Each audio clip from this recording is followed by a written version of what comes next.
Oke, kita buka dengan membaca basmalah. Bismillahirrahmanirrahim. Pak Ahmad sudah siap untuk diuji pada hari ini? Siap, Pak Prof. Oke, sebelum saya memberikan beberapa pertanyaan terkait dengan materi ujian pada pagi hari ini, saya minta dulu Pak Ahmad untuk menulis 3 ayat surat An-Nas. 3 ayat dari surat An-Nas. Ya, siap. Dari pertama, Pak Prof. Silakan ditulis. Ya.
Sudah selesai, Pak Prof. Sudah selesai, coba diperlihatkan ke saya. Diangkat lagi ke sebelah kirinya. Ya, oke. Oke, silakan difoto baru dikirim ke WA saya. Oh ya.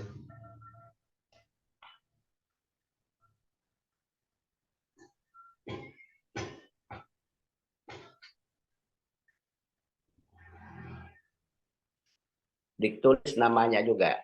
Oh, ditulis namanya itu. Iya. Ya.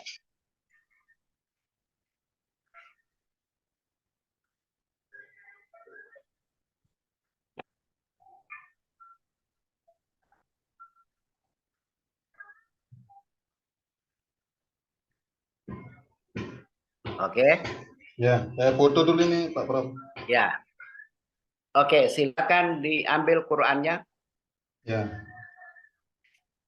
Nanti tuh.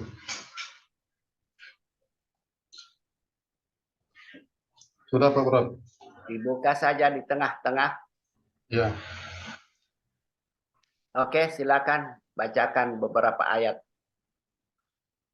A'udzubillahi minasyaitonirrajim. Bismillahirrahmanirrahim. وإذ بوأنا لإبراهيم مكان البيت ألا تشرك بي شيئا وطهر بيت للطائفين والقائمين والركع السجود وأذن في الناس بالحج يأتوك رجالا ولا كل ضامر يأتين من كل فج عميق ليشهدوا منافع لهم ويذكروا اسم الله في أيام معلومات على ما رزقهم من بهيمة الأنعام فكلوا منها وأطعموا البائس الفقير ثم ليقضوا نفثهم وليوفوا نذورهم وليطوفوا بالبيت العتيق. Cukup.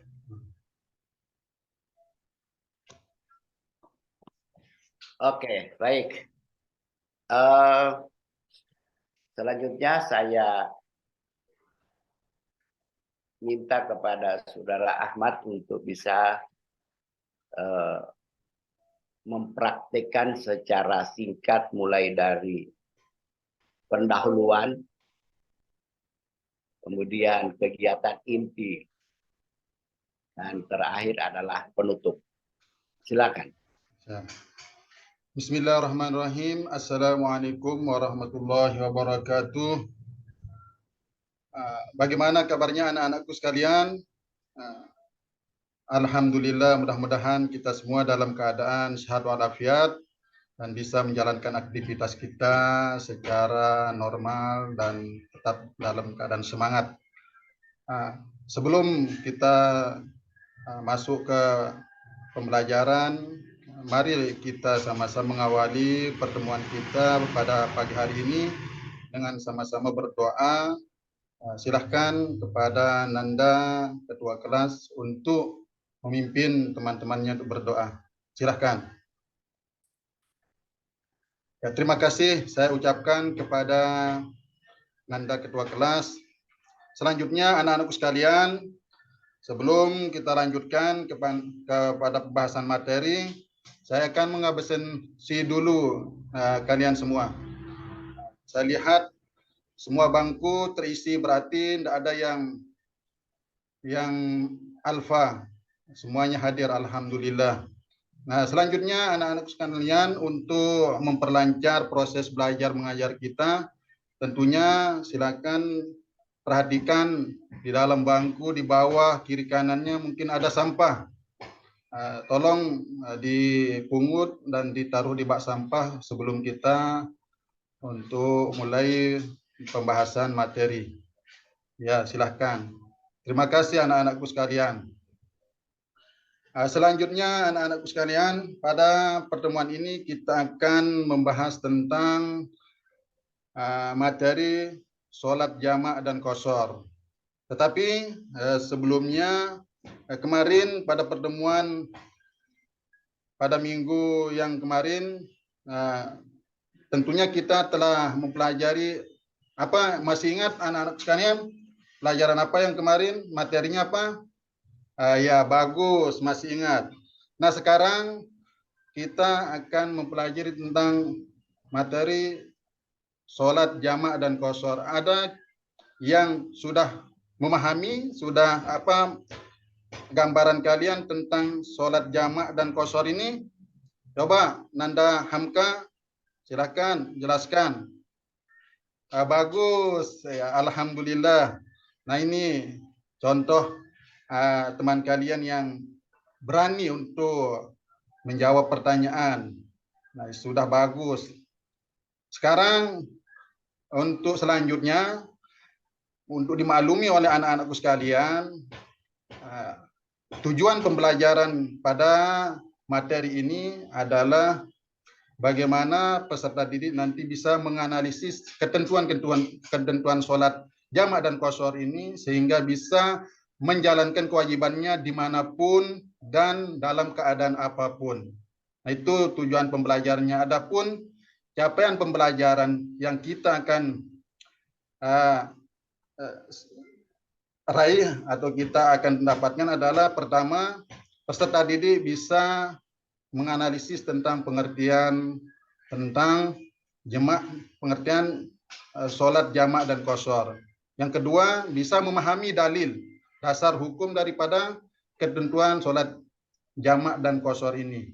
Dan selanjutnya, yang ketiga, yaitu bisa mengetahui syarat apa yang membolehkan tentang sholat jamak dan qashar.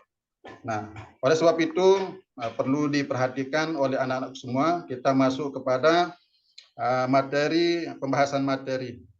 Nah, silakan semua perhatikan layar monitor yang ada di depan. Saya akan tayangkan videonya.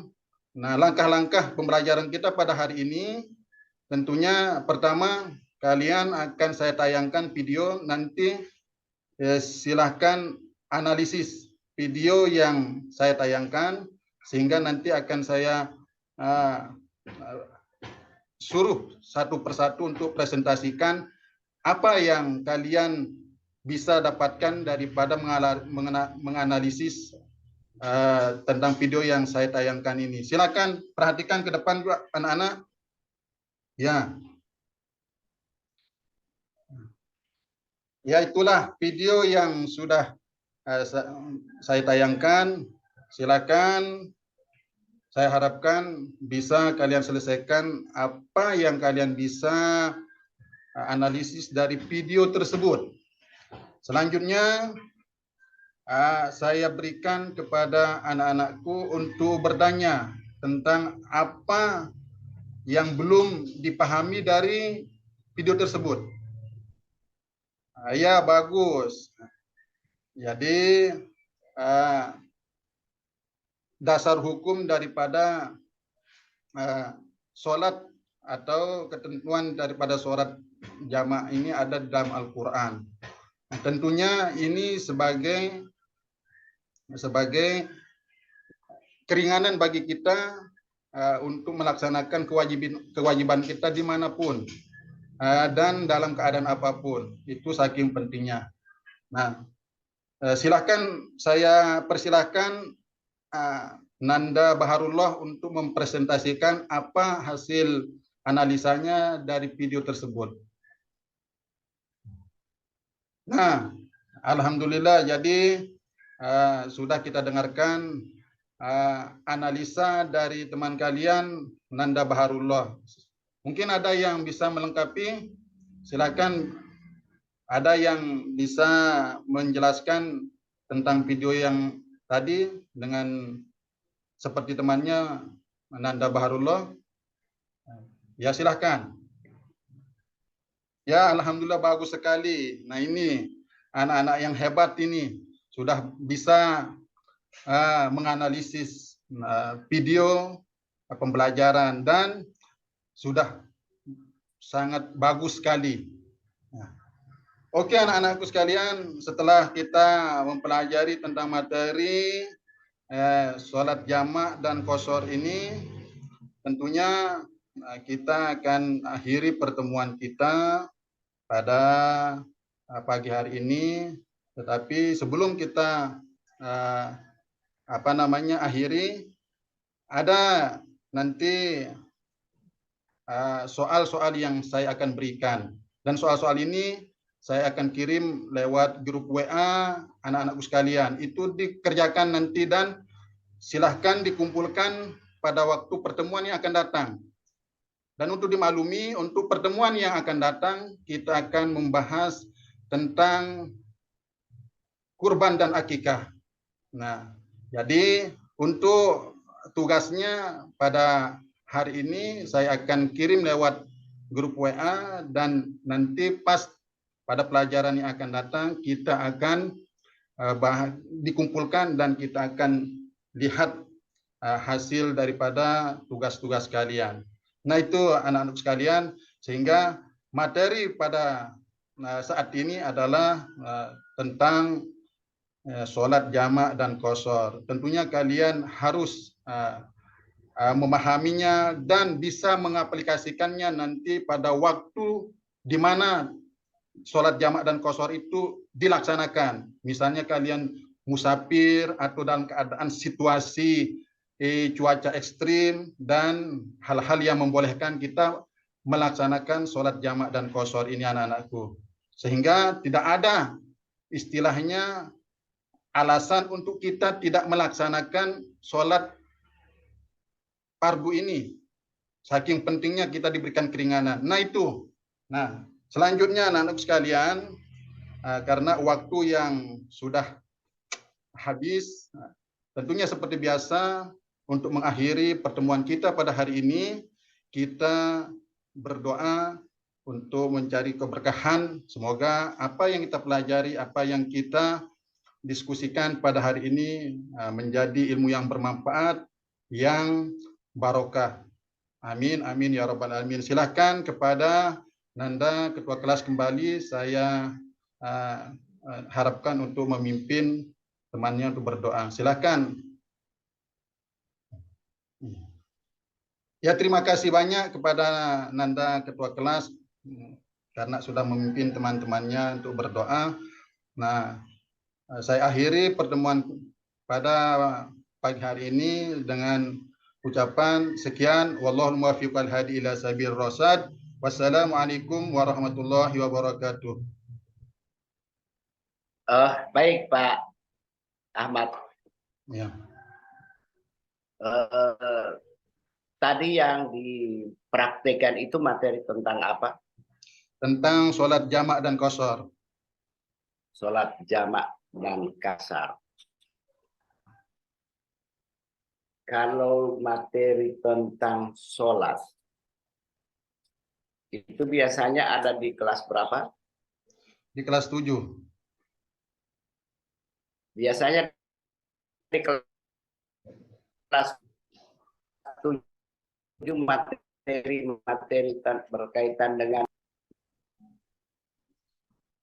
Nanti dulu. Diulangi, Pak. materinya di kelas 7 untuk di fikih itu, materi fikih di semester 7 Oh, itu kira-kira materinya apa saja? yang pertama toharo, tata cara berudu, sholat, terus sholat fardu, sholat berjamaah, zikir Ya, setelah ya, oke. Terus ya, apa lagi? zikir setelah sholat, Terus terus apa sholat lagi? Jumat, terus ada juga sholat jamak dan qashar, Hmm. terus iktikaf, itu juga iktikaf. Berarti hanya fikih ibadah ya. Fikih Fikih muamalahnya nanti di semester 8. di semester Begitu. 8, ya, semester 8. Oke, baik. Selanjutnya kita masuk pada mungkin beberapa hal yang terkait dengan eh, dalam konsep pembelajaran. Kalau yang tadi dipraktekan itu biasanya berlandaskan pada teori belajar siapa? Atau teori belajar apa yang digunakan tadi pada saat Ahmad mempraktekkan? Teori konstruktivisme. Oke, maksudnya teori konstruktif itu bagaimana?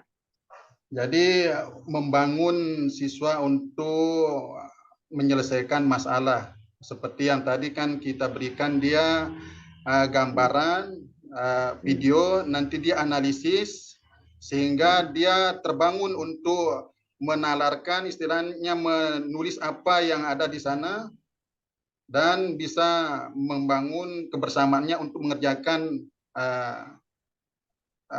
persoalan tersebut.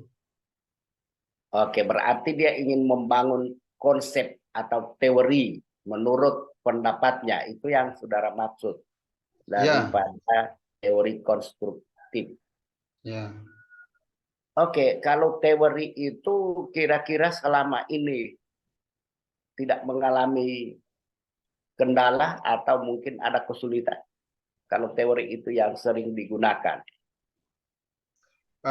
Kendala atau kelemahannya menurut saya itu terkadang anak nanti bisa mencontek, istilahnya tidak aktif terhadap Oke, apa yang kita kerjakan kalau dia ya. kita lanjut. Tadi pertanyaan saya, Hmm. teori konstruktif itu menurut saudara bahwa iya, dia memang ada kelemahannya. Kelemahannya kira-kira apa? Kelemahannya itu terkadang anak tidak bisa secara aktif nanti karena mengharapkan temannya yang lain. Oke. Itu Kalau kelebihannya? kelebihannya, membuat anak-anak bisa mandiri dalam menyelesaikan masalah. Oke. Nah, selain dari teori itu, kira-kira teori apa lagi yang sering digunakan oleh Ahmad dalam eh, melaksanakan pembelajaran? Teori kognitivisme Kalau itu bagaimana? itu meningkatkan pemahaman peserta didik, penalaran pemahamannya untuk materi yang kita sampaikan. Oke, biasanya Pak Saudara Ahmad ini kalau di dalam menentukan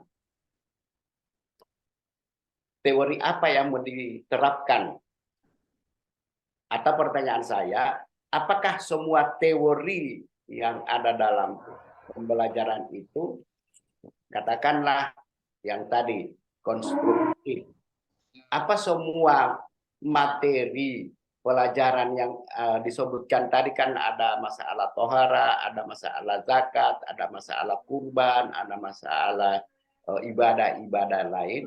Apa semua materi itu bisa menggunakan teori konstruktif tadi?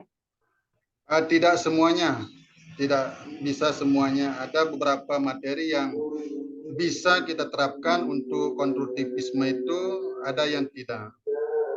Oke, jadi teori itu ya menyesuaikan dengan materi itu. Dengan materi, ya. Oke, baik. Selanjutnya pertanyaan saya terkait dengan di dalam mengembangkan pembelajaran. Apakah terkait dengan pengembangan perangkatnya maupun materi pembelajaran itu? Kira-kira yang harus tergambar dalam rancangan materi pembelajaran itu apa saja? Yang harus dimuat dalam materi pembelajaran? Yang harus dimuat dalam materi pembelajaran. Ya. Ketika kita mau merumuskan capaian pembelajarannya. Oke, terus selanjutnya berlanjut kepada tujuan pembelajaran. Oke, bisa diberi contoh yang bagaimana itu capaian pembelajaran? Contohnya, ya. Contohnya bab sholat fardu. Tentunya ada yang ingin kita capai dalam sholat fardu tersebut. Nah, apakah nanti sholat fardu itu harus dilaksanakan, membangun kesadaran siswa itu untuk melaksanakan sholat fardu tersebut. Nah, itu capaiannya. Itu capaiannya. Kemudian kalau tujuannya? Tujuannya pembiasaan daripada sholat fardu tersebut. Membiasakan dan akan berpengaruh dalam kehidupan bermasyarakatnya. Oke, terus? Dan sehingga nanti dia paham juga tentang tata caranya, dasar hukumnya daripada sholat fardu tersebut. Oke. Kemudian di dalam menyusun atau mengembangkan materi, yang paling penting di dalam materi itu, yang tergambar dalam materi yang dirancang itu atau yang dikembangkan itu, kira-kira apa saja? Ada syarat-syarat yang harus dilakukan di dalam menyusun atau mengembangkan materi ajar. Kira-kira apa yang harus dimuat dalam materi itu? Termasuk indikator pencapaian daripada materi tersebut. Terus? Alur daripada alur tujuan dari pembelajaran tersebut, terus indikator nanti mengarah kepada elemen maupun subelemennya. Oke. Lebih konkretnya kira-kira seperti apa materinya itu harus agar dia bisa bermakna? Kalau seperti itu kita berikan dia nanti pemahaman, istilahnya kita lihat pemahaman awal dari siswa tersebut, sehingga nanti materi yang kita sampaikan akan bisa diterima karena sudah kita pahami keadaan masing-masing daripada siswa. Alurnya akan bagaimana nanti. Oke. Setelah disusun materinya, disusun perangkatnya, disusun langkah-langkahnya, lalu dipraktekkan, dilaksanakan. Biasanya Anda untuk melihat apakah tujuan atau ketercapaian itu sudah memenuhi target. Artinya ada target yang ingin dicapai. Jelas yang ingin dicapai itu sudah dirumuskan dalam tujuan. Ini tujuannya harus dicapai. Bagaimana Anda bisa mengetahui bahwa itu sudah tercapai atau tidak? Pembelajaran itu sudah tercapai atau tidak? Apa yang Harus ada asesmen. Jadi asesmen formatif dan asesmen sumatifnya. kalau asesmen formatif itu maksudnya? Penilaian pada awal maupun di tengah proses pembelajaran. Lalu formatif itu. Ya, kalau apa lagi? Kalau sumatif dia akan penilaian di akhir semester, biasa di akhir tahun pembelajaran. Oke, di akhir pelajaran itu sumatif. Ya. Kemudian dalam pembelajaran itu, jadi diharapkan siswa itu mampu untuk ketercapaian itu bisa dimiliki. Umpamanya CP-nya bahwa dia bisa mampu untuk melaksanakan sholat dan seterusnya. Saudara lakukan asesmen. Yang saudara ukur bahwa pembelajaran itu tuntas, kira-kira berapa aspek atau berapa ranah yang harus dicapai?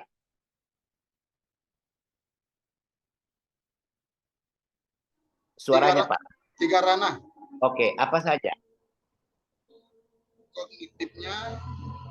Oke. Terus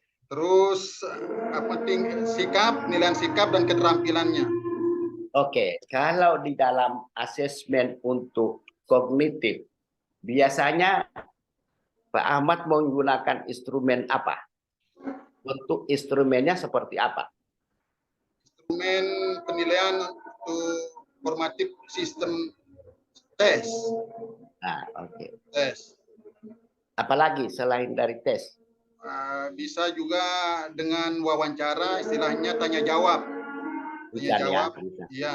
Jadi bentuk tesnya adalah ada yang bisa lisan, ada tulisan. Ya. Oke. Selain dari ada tertulis, ada lisan, apalagi kira-kira? Bisa dia penilaian teman sejawat. Untuk pengetahuan? Ya, untuk pengetahuan. Untuk pengetahuan jenisnya apalagi? Tes, terus wawancara, atau tanya jawab, bisa tes itu IC, bisa pilihan ganda. Apalagi? Terus penilaian yang lain termasuk. Maksud saya untuk pengetahuan. Biasanya instrumennya itu oke, dengan tes, apalagi dengan apalagi yang lain. Kan ada 2 yang saya pahami, tes dan non tes. Oke. Ya. Oke. Tes dan kemudian untuk menilai sikap. Untuk sikap kita lihat dari kepribadian atau sikap keseharian daripada peserta didik tersebut. Instrumen yang digunakan untuk penilaian sikap biasanya apa? Untuk instrumen penilaian sikap biasa kita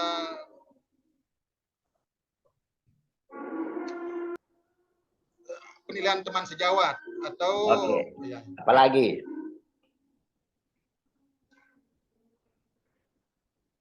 Penilaian sejawat apalagi? Observasi bisa. Oke, apalagi? Project nanti keterampilan dia nanti. Ya. Penilaian sejawat. Itu yang bisa dengan penilaian sejawat tentang sikap. Ya. Atau antar teman. Oke, kalau penilaian untuk keterampilan? Nanti ada project atau sesuatu yang dihasilkan, produk. Ya, atau apa dengan apa lagi? Bisa dengan project, istilahnya. Praktik. Ya. Oke, selanjutnya kalau kita sedikit masuk ke masalah yang berkaitan dengan kemampuan dalam merancang modul project. Sudah pernah menyusun modul project? Sudah. Kira-kira langkah-langkah dalam menyusun project itu apa saja? Yang pertama itu pengenalan, yang kedua kontekstualisasi, yang ketiga aksi, dan yang keempat itu refleksi dan evaluasi. Oke. Kira-kira bagaimana di dalam membuat rancangan tentang aksi itu? Apa hal yang perlu diperhatikan di situ? Kalau dalam aksi biasanya kita mempersiapkan bahan, alat-alat, terus nanti pembuatan proyek tersebut dari awal sampai dia kalau berbentuk produk itu sampai pengemasan. Langkah-langkah seperti itu kalau aksi. Apa hal yang perlu dipertimbangkan di dalam menyusun sebuah proyek? Apa yang harus dipertimbangkan? Yang perlu dipertimbangkan kan biasa sebelum kita melaksanakan aksi ada observasi daripada lapangan dulu, apa potensi yang ada di daerah tersebut. Terus? Itu. Sehingga kalau ada kesesuaian proyek yang kita buat, tentunya kita akan lanjut ke tingkat aksinya. Coba bisa diberi contoh umpamanya seperti apa kondisi lapangan yang ada di saudara tempatnya. Biar lebih detail, contoh pembuatan keripik pisang. Sebelum kita berlanjut untuk membuatnya, kita observasi dulu. Sebelum observasi kita pengenalan, pemahaman tentang apa pisang tersebut, bisa diolah untuk apa dan sebagainya tentang pisang. Selanjutnya kita observasi lapangan. Apakah cocok kita akan membuat keripik pisang kalau di daerah ini potensi yang ada itu sesuai. Misal di daerahnya ternyata banyak petani yang menanam pisang, berarti potensinya sudah ada. Oke. Itu kalau saya ingin tanya, katakanlah seperti yang dicontohkan tadi. Target project itu akan menghasilkan suatu produk. Ya. Lalu kalau hal itu, tema itu ataupun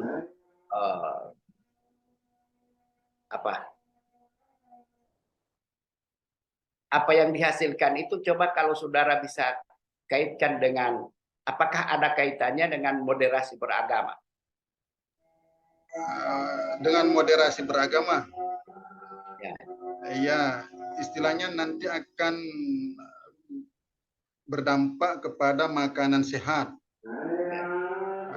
Jadi anak-anak kita arahkan membuat produk yang makanan sehat dan bergizi, karena akan mengarah kepada istilahnya ada materi pelajarannya yang sesuai, makanan halal dan baik. Nah, itu. Oke, memang proyek yang dibuat oleh madrasah itu, saya percaya proyek yang dibuat oleh madrasah itu pasti yang berlabel halal. Tapi bagaimana dalam hal itu dikaitkan dengan moderasi beragama? Kalau kita kaitkan dengan moderasi beragama, tentunya pemanfaatan daripada potensi yang ada di sekitar kita tanpa menyepelekan istilahnya apa yang ada di sana. Maksudnya lebih diperjelas, Pak, lebih diperjelas. Oke. Mempergunakan potensi daerah yang ada, memaksimalkannya sehingga masyarakat pun nanti ada keuntungan lebih. Kita kaitkan dengan moderasi beragama. Di situ letaknya. Kira-kira bagaimana? nanti pengembangannya kan masyarakat bisa aktif juga untuk ikut dalam proyek tersebut kalau sudah bisa dikembangkan. Oke. Jadi masyarakat dilibatkan di situ tanpa melihat latar belakang dan golongan itu. Oke. Ya. Itu maksudnya. Iya. Jadi memanfaatkan potensi yang dimiliki oleh masyarakat sekitar tanpa membeda-bedakan dari golongan mana. Golongan apa, ya. Oke, kemudian kita sedikit masuk dalam rancangan penelitian tindakan kelas. Bisa digambarkan sedikit kira-kira apa yang harus digambarkan dalam menyusun latar masalah? Jadi observasi lapangan dulu, apa yang menjadi masalah pada waktu itu. Nah, itu dinaikkan menjadi masalah, istilahnya identifikasi masalah. Nanti dirumuskan, selanjutnya nanti akan membuat metode bagaimana penyelesaian daripada masalah tersebut. Oke, untuk mencari solusi dalam penyelesaian masalah. Biasanya bagaimana caranya untuk mencari cara yang bisa menyelesaikan masalah itu? Biasanya gimana? Kita lihat kondisi apa yang cocok, metode untuk mengatasi masalah tersebut. Seperti itu. Oke. Ya, hanya begitu ya. Yang jadi seharusnya, kalau saya sedikit tambahkan, seharusnya untuk melihat apa penyebab masalah itu sesungguhnya. Kita cari dulu penyebab masalah.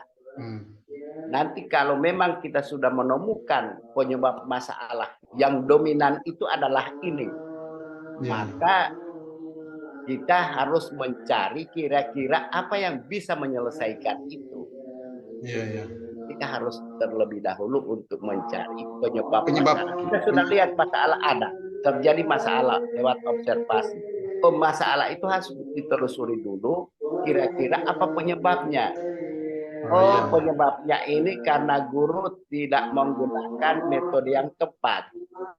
Karena lingkungan sekolah yang kurang kondusif.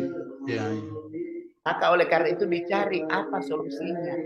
Dengan apa kira-kira menyelesaikan masalah itu. Oke, saya rasa itu. Saya rasa untuk Pak Ahmad sudah cukup. Terima kasih. Baik, kita akhiri ujian untuk Pak Ahmad pada siang hari ini. Kemudian kita lanjutkan pada peserta yang berikutnya. Ya, terima kasih Pak Prof. Oke, saya rasa cukup ya. Cukup. Pak Ahmad, nanti teman-teman disampaikan siap-siap saja, tapi nanti kita istirahat dulu. Ya, terima kasih Pak Prof atas arahannya.